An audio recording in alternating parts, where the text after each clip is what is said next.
तमन्ना दिल से रुखसत हो गई। अब तो अब तो खैरूत आ गई। এ দুনিয়াদার পাগল আমার বাবারা, কোন দুনিয়ার পিছনে পড়ছেন, কোন দুনিয়ার মায়ায় পড়ছেন, কোন দুনিয়ার মহব্বতে পড়ছেন। মাঝে মাঝে একটু চক্ষু বন্ধ করে একটু মোরাকাবা করো। যেদিন তোমার আমার ভিতর থেকে রূহটা বের হইয়া যাবে, একটু তাকাইয়া দেখো, সাদা তিনটা কাপড় দিয়ে তোমাকে আমাকে প্যাঁচ দেবে, প্যাঁচ দিয়ে মাথার ভিতরে, মাথার ভিতরে, পায়ের ভিতরে বাঁধবে, বান্ধিয়া প্যাকেট কইরা ফালাইয়া লাগবে। এখন তাকাইয়া তাকায় মনকে বুঝরে মন, এখন দুনিয়ার অবস্থান কেমন একটু তাকাইয়া মনকে জেগাও, আর মনকে ডাক দিয়া বলো মাথার বান্ধে বুঝা গেল রে মন, আর কোন দিন মাথা নাড়ার শক্তি নাই। মাজার বান্ধে বুঝা গেল রে মন, আর কোন দিন উঠে বসার শক্তি নাই। আয়ের বান্ধে বুঝা গেল রে মন, আর কোন দিন হেঁটে চলার শক্তি নাই। হাদিসের ভিতরে আসছে আল্লাহ রাসূল সাল্লাল্লাহু আলাইহি ওয়াসাল্লাম বলছেন,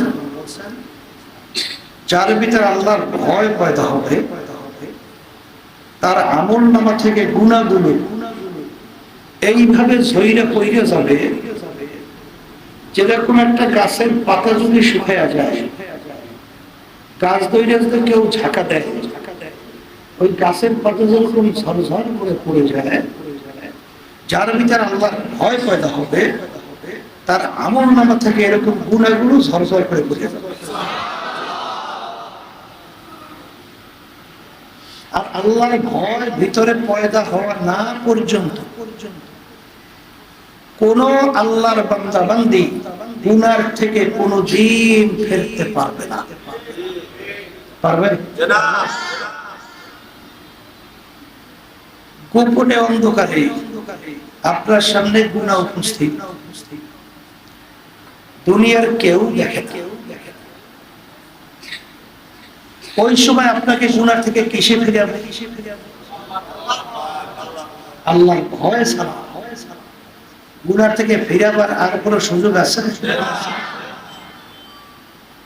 আল্লাহর ভয় যদি ভিতরে পয়দা না হয়, ওই আল্লাহর বান্দা বান্দি কখনোই আল্লাহর নৈকট্যে পৌঁছা এবং আল্লাহর হুকুম মানা কখনোই তার দ্বারা সম্ভব না। বড় বড় অফিসার ঘুষ সুদ খাওয়ার সুযোগ আছে,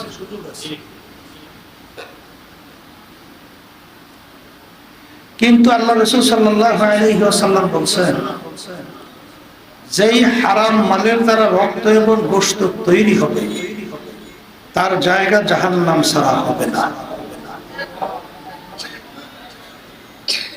এখন সে তো বড় অফিসার, অনেক ঘুষ সুদ খাওয়ার সুযোগ আছে, এখন তাকে এই ঘুষ সুদ থেকে কিসে ফিরাবে? আল্লাহর ভয় ছাড়া তাকে ফিরাতে পারবে? আল্লাহর ভয় ভিতরে পয়দা না হইলে, এই যে পীর মুরিদি শোনেন, এই যে তরিকা শোনেন,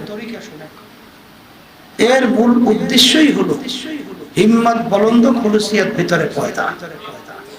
আর খুলুসিয়াত তো দিলের জিনিস, এত বাহ্যিক দেখা যায় না। দেখা যায়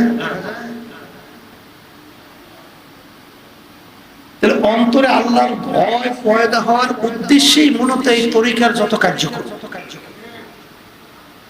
এই যে 2 বেলা আল্লাহর জিকির করা, আল্লাহর ওলিদের কিতাব পড়া, সাপ্তাহিক তালিম হালকায় থাকা, মাসিক ইজতেমা কত সব গুজারিতে থাকা, চরমনাই বাৎসরিক 2 মাহফিল হাজির থাকে, এর উদ্দেশ্য কি? আল্লাহর ভয় ভিতরে।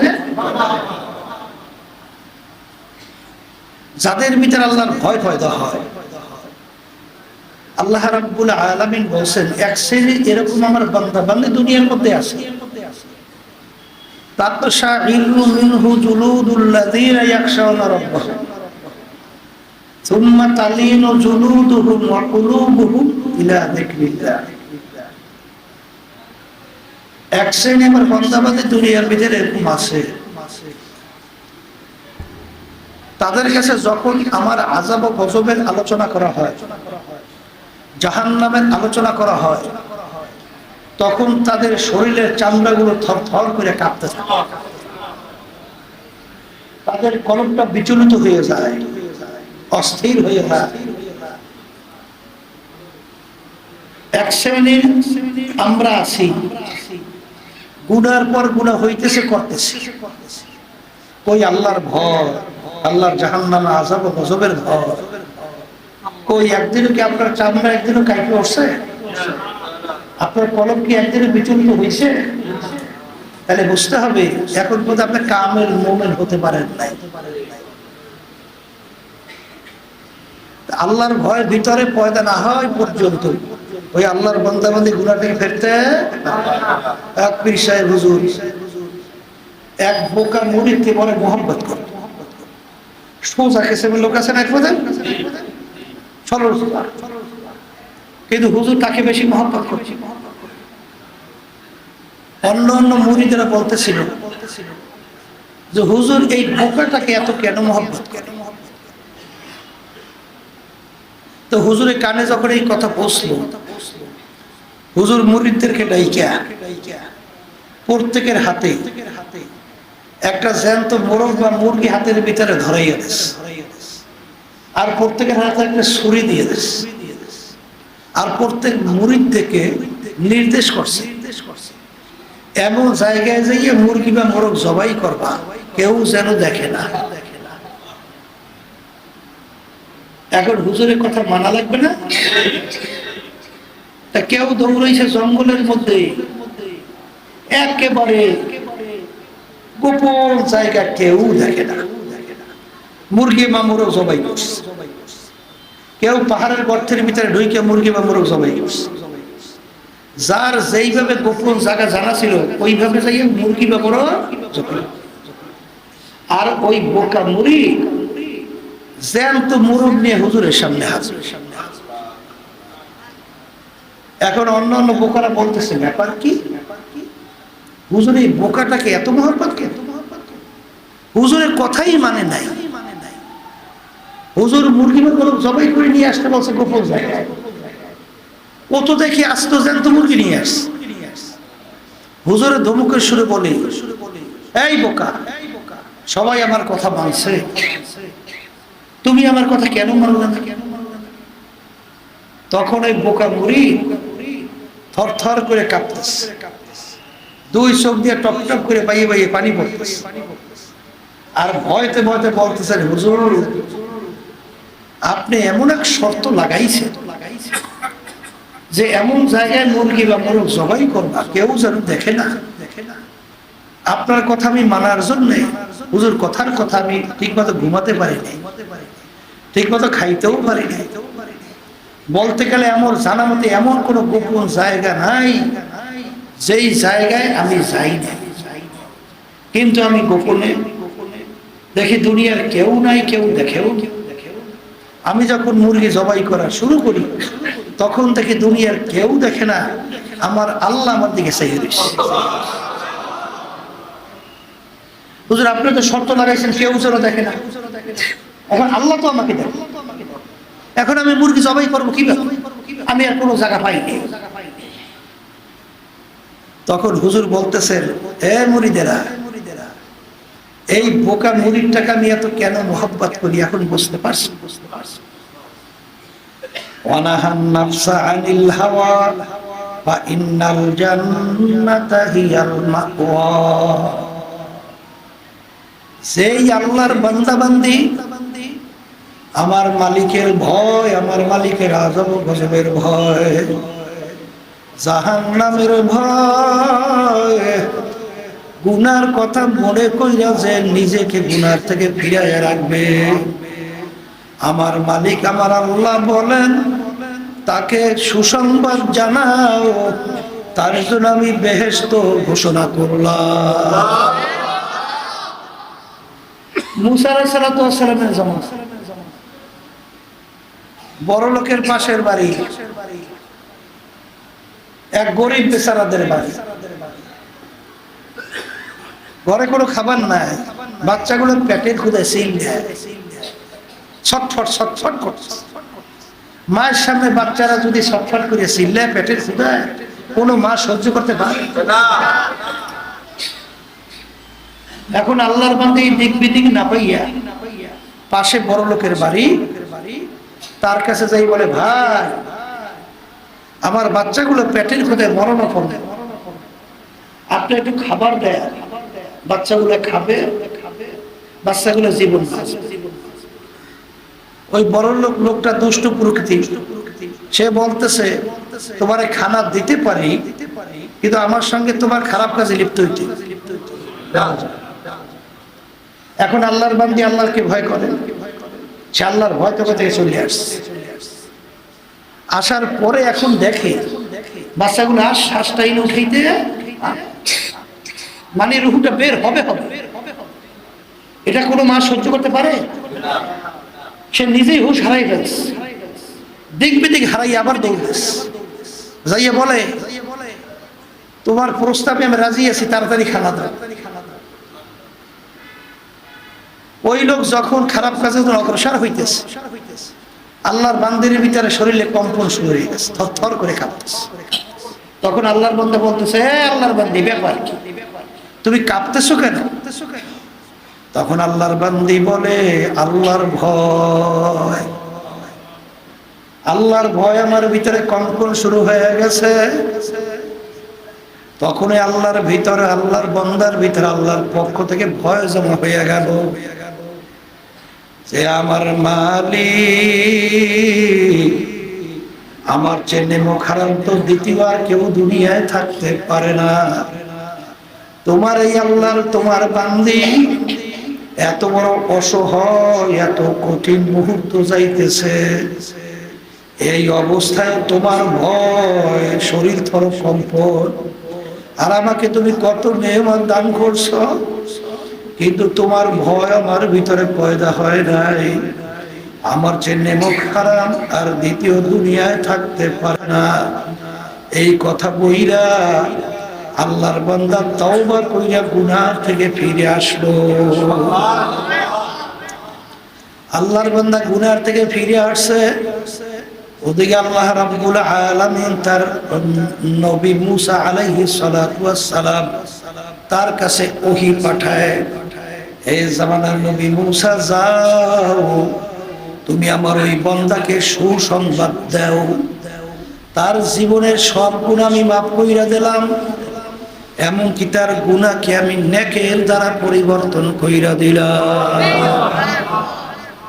মুসা আলাইহিস সালাম আসছেন, আয়েশা বলে, আল্লাহর বান্দা তোমাকে আল্লাহ মাফ করছে সুসংবাদের জন্য, আমাকে আল্লাহ নিজে পাঠাইছে, বলো এমন কি কাজ তুমি করছো যে আমার মালিক খুশি হইয়া তোমার জন্য সুসংবাদ পাঠাইছে?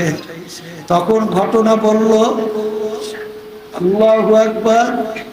এই আল্লাহর বান্দারা, পর্দার আড়ালের মা বোনেরা, আমার মালিকের ভয় ভিতরে পয়দা করা লাগবে, কারণ আল্লাহর ভয় যদি ভিতরে পয়দা না হয়, ওই আল্লাহর বান্দা বান্দি কখনোই গুনাহ থেকে ফিরতে পারে না।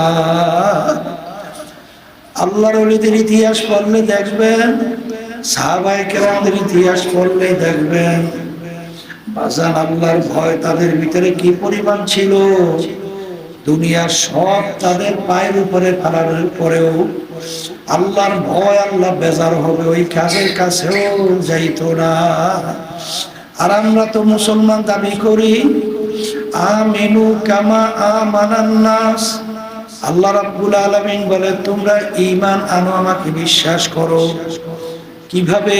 সাহাবায়ে কেরাম যেভাবে ঈমান আনছিল।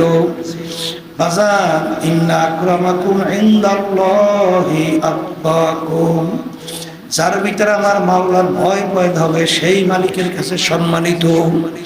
এ আল্লাহর বান্দারা, কবরের যাত্রীরা, আল্লাহর ভয় ভিতরে পয়দা হওয়ার জন্য বেশি বেশি মৌতের মুরাকাবা করা লাগবে। কিসের মুরাকাবা?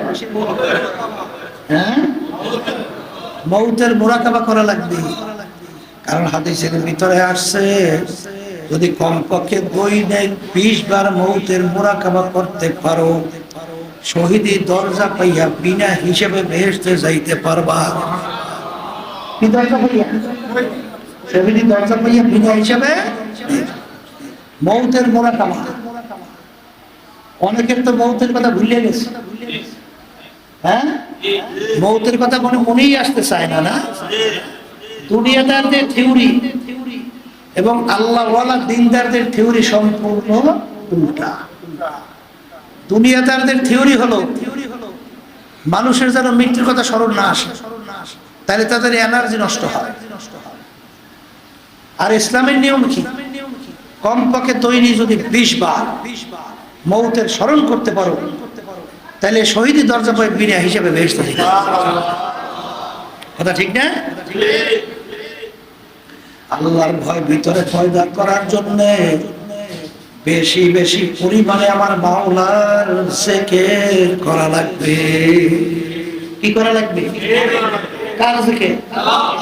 হ্যাঁ, আল্লাহর জিকির বেশি বেশি। এক শ্রেণী বর্তমানে আছে আল্লাহর জিকির একবারে ছাইরেই গেছে। কথা ঠিক? এই আল্লাহর জিকির করলে আল্লাহর ভয় ভিতরে পয়দা হয়। যখন আপনি বসে জিকির করেন সুবহানাল্লাহ, আল্লাহ পবিত্র, ঠিক না? আমরা কি খেয়াল করি? আমি আল্লাহকে ডাকতেছি, আল্লাহ আমার ডাকের জবাব দিতে আছে। কথা ঠিক না বেটি? আলহামদুলিল্লাহ, আল্লাহু আকবার।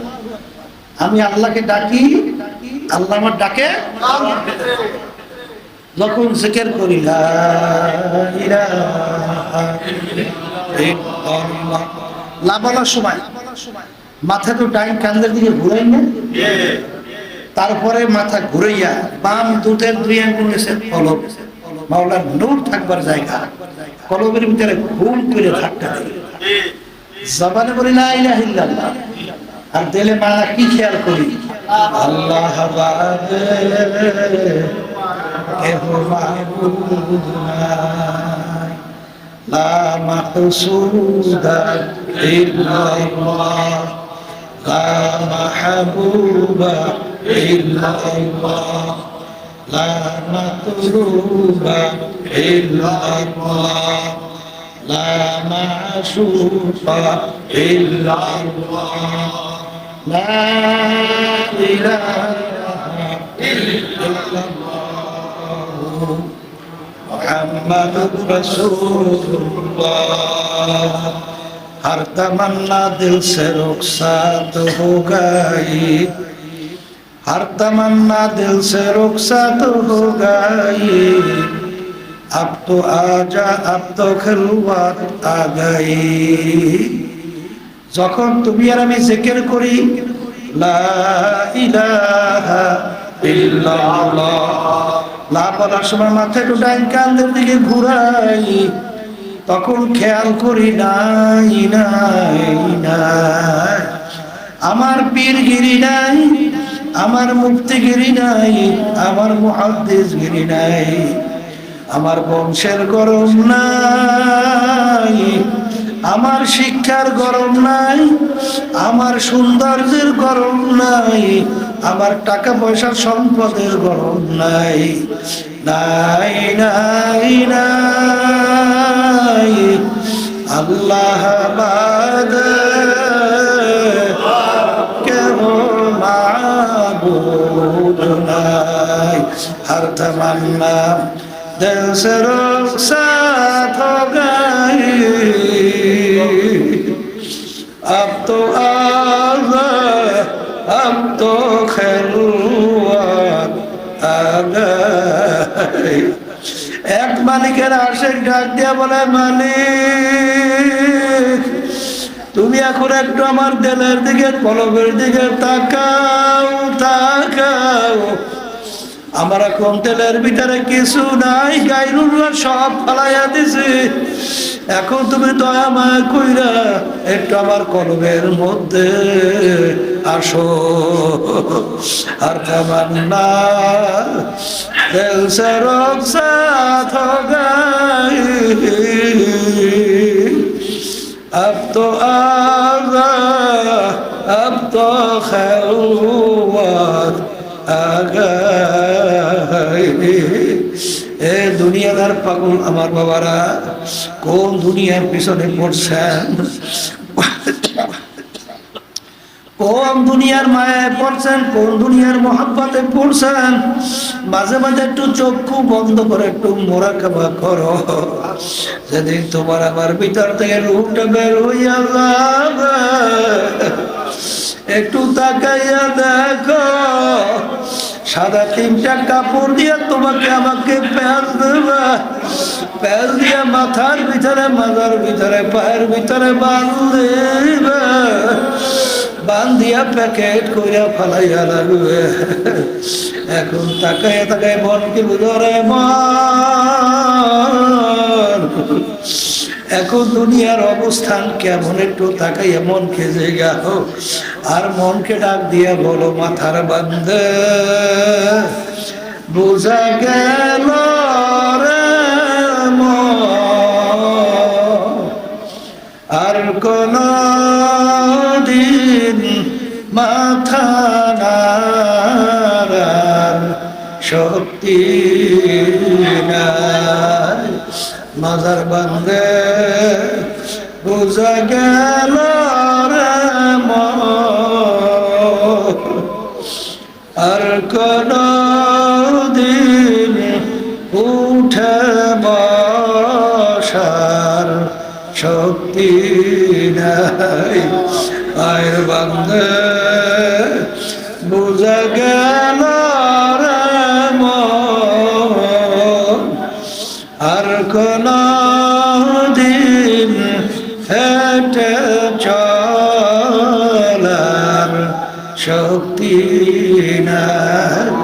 এ দুনিয়াদার পাগল আমার বাবারা, আজকে পরিচয় দেয় আমি পীর, কেউ পরিচয় দেয় আমি মুফতি, কেউ পরিচয় দেয় আমি মেম্বার, কেউ দেয় চেয়ারম্যান, কেউ পরিচয় দেয় আমি অমুক জমিদার, কেউ পরিচয় দেয় আমি অমুক সম্পদের মালিক, অমুক তমুক সমুক। এই পরিচয় কয়দিন, যে কয়দিন দুনিয়ার ভিতরে চক্ষু খোলা থাকবে, সেদিন চিরতরে চক্ষু বন্ধ। কেউ বলবে না পিসা হুজুর ঘুমাইয়া রইছে, বলবে পিসা হুজুরের লাশ পইরা রইছে। কেউ বলবে না মুফতি সাহেব ঘুমাইয়া রয়েছে, বলবে মুফতি সাহেবের লাশ পইরা রইছে। কেউ বলবে না অমিক জমিদার ঘুমাইয়া রইছে, বলবে জমিদারের লাশ পইরা রইছে। আল্লাহ আল্লাহ, এখন দুনিয়ার দিকে তাকাইয়া দেখো, কোন দুনিয়ার পিছনে পইরা জীবন শেষ করলাম, কোন দুনিয়ার পিছনে পইরা হারামকে হারাম বললাম না, ঘুষকে ঘুষ বললাম না, পরের মাল ঠগাইয়া নিজের সম্পদ বাড়াইতে চিন্তাও করলাম না। কার জন্য রেখে যাও। এখন তাকাইয়া দেখো, তোমাকে ঘরে রেখে কেউ দৌড়ে বাজারে কাপড় কেনার জন্য, কেউ দৌড়ায় বাজারে বাঁশ কাটার জন্য, কেউ দৌড়ায় ক্ষমতা নিয়ে কবর খোঁদার জন্য, কেউ দৌড়ায় বরফ পাতি দিয়ে গরম পানি করার জন্য। আর ঘর থেকে ডাক দিয়ে বলে তাড়াতাড়ি করো, বেশিক্ষণ থাকলে ফুইলা ফাইটা পয়সা গন্ধ হইয়া যাবে। তাড়াতাড়ি করো, তাড়াতাড়ি করো। ইমাম সাহেব জানাজা নামাজ পড়াইয়া বিদায় দেয়। কবরের ভিতরে রাইখা, তোমাকে রাইখা মাটি দিয়া যার যার ঘরে বাতি জ্বালায়, ওই কবর যদি আমার মাওলা তোমার আমার কবরে বাতি না জ্বালায়,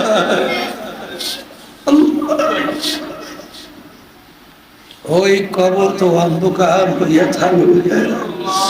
আর এমন ঘরে যাইতে হবে যাই ঘর নাই বাতি, এমন ঘরে থাকতে হবে যেই ঘরে নাই সাথী। বাজার নাফরমান দিক বিদিক হারাইয়া ডানে তাকাবে, বামে তাকাবে, ডানের দিকে তাকাইয়া দেখে শুধু মাটি, বামের দিকে তাকাইয়া দেখে মাটি, নিচে মাটির বিছানা, উপরেতে চাপা মাটি, ভাইগা যাইতে পারবা না। নাফরমান দিক বিদিক হারাই এখন আমার আল্লাহকে ডাকে, আল্লাহ আল্লাহ আল্লাহ।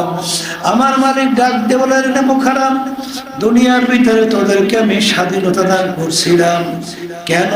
পরীক্ষার হলে পরীক্ষা নেওয়ার জন্যে। ছাত্রছাত্রী পরীক্ষার হলে পরীক্ষা দেয়, সেখানে স্বাধীনতা না থাকলে পরীক্ষার হল হয় না। দুনিয়ার ভিতরে তোমাকে আমাকে আমার মালিক পাঠাইলেন, পাঠাই আমার মালিক বলেন আমহিল হুম রুয়াইদা, আমি তোমাদেরকে স্বাধীনতা দান করলাম কেন? লিয়াবলুয়াকুম আইয়ুকুম আহসানু আমালা, পরীক্ষা করার জন্য। কে আমার হুকুম?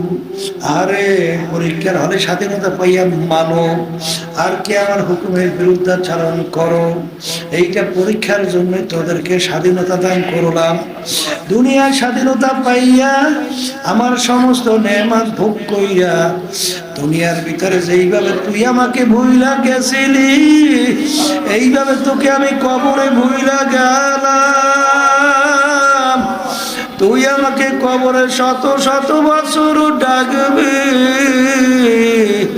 আমি আর তোর কবরে একবারও ডাকে সারা দিব না। কবরের মাটি নাফরমানকে দুইবার থেকে এমন ভাবে চাপ মারো,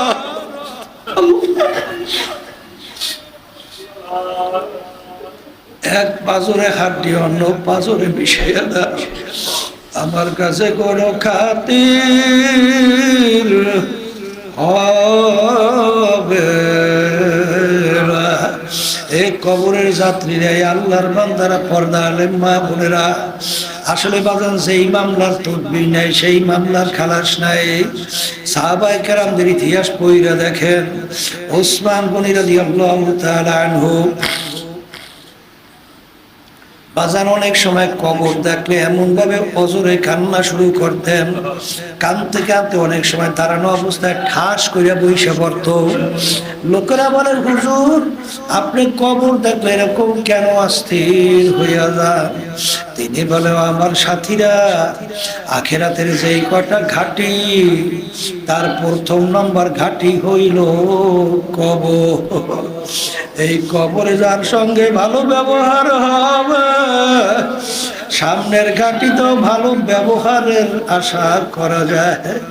এই জন্য আমি কবর দেখতে সহ্য করতে পারি না। যেই মামলার তদবির নাই, ওই মামলারও কিন্তু খালাস নাই।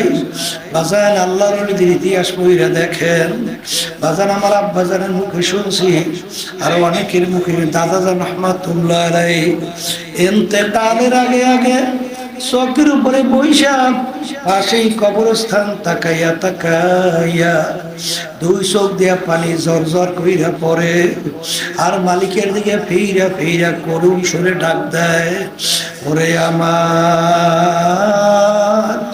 মাওলানা, ওরে আমার মাহবুব রে, তুমি যদি আমাকে মাফ নাই করো, আমি একা কেমনে থাকবো ওই অন্ধকার কবরে। হে দুনিয়াদার পাগল আমার বাবারা, আল্লাহ রাসূল সাল্লাল্লাহু আলাইহি ওয়াসাল্লাম বলেন, কবরে আমার উম্মতেরা তোমাদেরকে দৈনিক ডাক দেয়, এ আব্দুল করিম, হে রেজাউল করিম, হে রহিমা খাতুন, আনা বাইতুল ওয়াহদা, আনা বাইতুল যুলমাত, আনা বাইতুল যুর। হে আব্দুল করিম, আমি একাকির ঘর, আমি অন্ধকারের ঘর, আমি পোকামাকড়ের ঘর। যেই মামলার তদবির নাই সেই মামলারও কিন্তু খালাস নাই। এই জন্য আমার বাজানদেরকে বলবো, পর্দারে মা বোনদেরকে বলবো, মুসলমান বলতেই কিন্তু মন চায় গুনার থেকে ফেরবে, চোখের পানি নিয়ে কলম নরম কইরা তারপর দুনিয়া থেকে বিদায় নিয়ে কবরে যাবে। কিন্তু বাজার শয়তান এবং নফস আম্মারা তোমাকে আমাকে গুনার ভিতর লিপ্ত করাবার জন্য সর্বক্ষণ লাগা আছে। এই আম্মারা থেকে বাঁচার জন্যই আমার মালিক বলছেন, ওয়াকুনু মা'আস সাদিকিন, তোমরা সাদিকিন বান্দাদের সঙ্গী হও। বাজানদেরকে বলবো, কোনো দলাদলি বুঝি না, কোনো সরমনাই বুঝি না, ফুলপুরা বুঝি না, সারসিনা বুঝি না, জৈনপুর বুঝি না, মুখ টমুক বুঝি না। আমাদের উদ্দেশ্য হলো গুনার থেকে ফেরার, নেকের কাজ করা, চোখে পানি নিয়ে কলম নরম কইরা মাওলার ভয় ভিতরে পয়দা কইরা তারপর দুনিয়া থেকে বিদায় নিয়ে কবরে যাওয়া লাগবে। এই জন্য আমার ভাইদেরকে বলবো, আর কাম ক্ষেপণ না কইরা, এদিক ওদিক আর না কইরা, বাজান কার কখন কোন সময় ডাক আসবে এটা কিন্তু আমারও জানা নাই, বাজান তোমাদেরও কিন্তু জানা নাই। আর এমন একটা ব্যাপার, দুনিয়ার যে কোনো কাজে যদি 5 বারও ঠগ, আবার ওই কাজের ভিতরে চেষ্টা করলে জিতবার আশা করা যায়। কিন্তু কবরের যাত্রীরা একবার যদি কেউ কবরে যাইয়া ঠইগা বল, আর দ্বিতীয়বার দুনিয়াতে আইসা পেল কইরা জিতবার কিন্তু আর আশা নাই।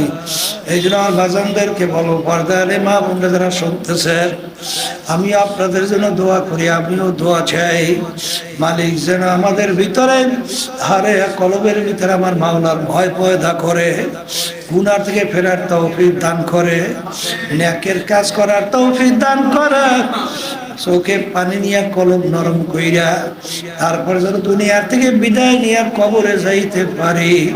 আল্লাহুম্মা আমিন। হে ঘরের মেয়ে লোকেরা, হাত উঠাও, দু চোখের পানি ফালা, গুনার কথা মনে করো, আমার মালিকের দরবারে কান্দ আর মাপ চাও। যদি কান্না না আসে মন থেকে জোরে মন, একদিন এই ঘরের দরজা দিয়া নতুন বউ হইয়া উঠছিল রে মন। কত মেয়ে লোকে শরবত খাওয়াইলো, কত মেয়ে লোকে বাতাস করলো, আবার এমন একটা দিন আসবে এই ঘরের দরজা দিয়া মরা লাশ হইয়া বের হবে। ছেলে কাঁদবে মামা করে, মেয়ে কাঁদবে মামা তোর দিবা হে আল্লাহ, আপনি একটু এই মাহফিলের দিকে তাকাইয়া দেখেন, আল্লাহ একটু মসজিদের চতুর্দিকে তাকাইয়া দেখেন, আপনার বান্দারা কিভাবে কাঁদবে। মালিক, আমাদের ছেলেও মরে নাই, মেয়েও মরে নাই, গুনাহ করে বসছি রে, মাফ করে দেন গো মাওলা, মাফ করে দেন। আল্লাহ, যাদের উসিলায় মাহফিল হইল, চেষ্টা কাটনি সাহায্য করবো। আমরা যারা উপস্থিত হয়ে গেলাম, সবাই উপরে খাস মেহেরবানি নাযিল করেন আল্লাহ। আল্লাহ মাহফিলকে হেদায়েতের জরিয়া বানায়। আল্লাহ, আমাদের আম্মা, আব্বা, দাদা, দাদু, নানা, নানা, আত্মীয় স্বজন মুজাহিদ ভাইরা মাফ করে দেন। ওই অন্ধকার কবরে শুয়ে আমাদের দিকে চাইয়া দিয়েছে।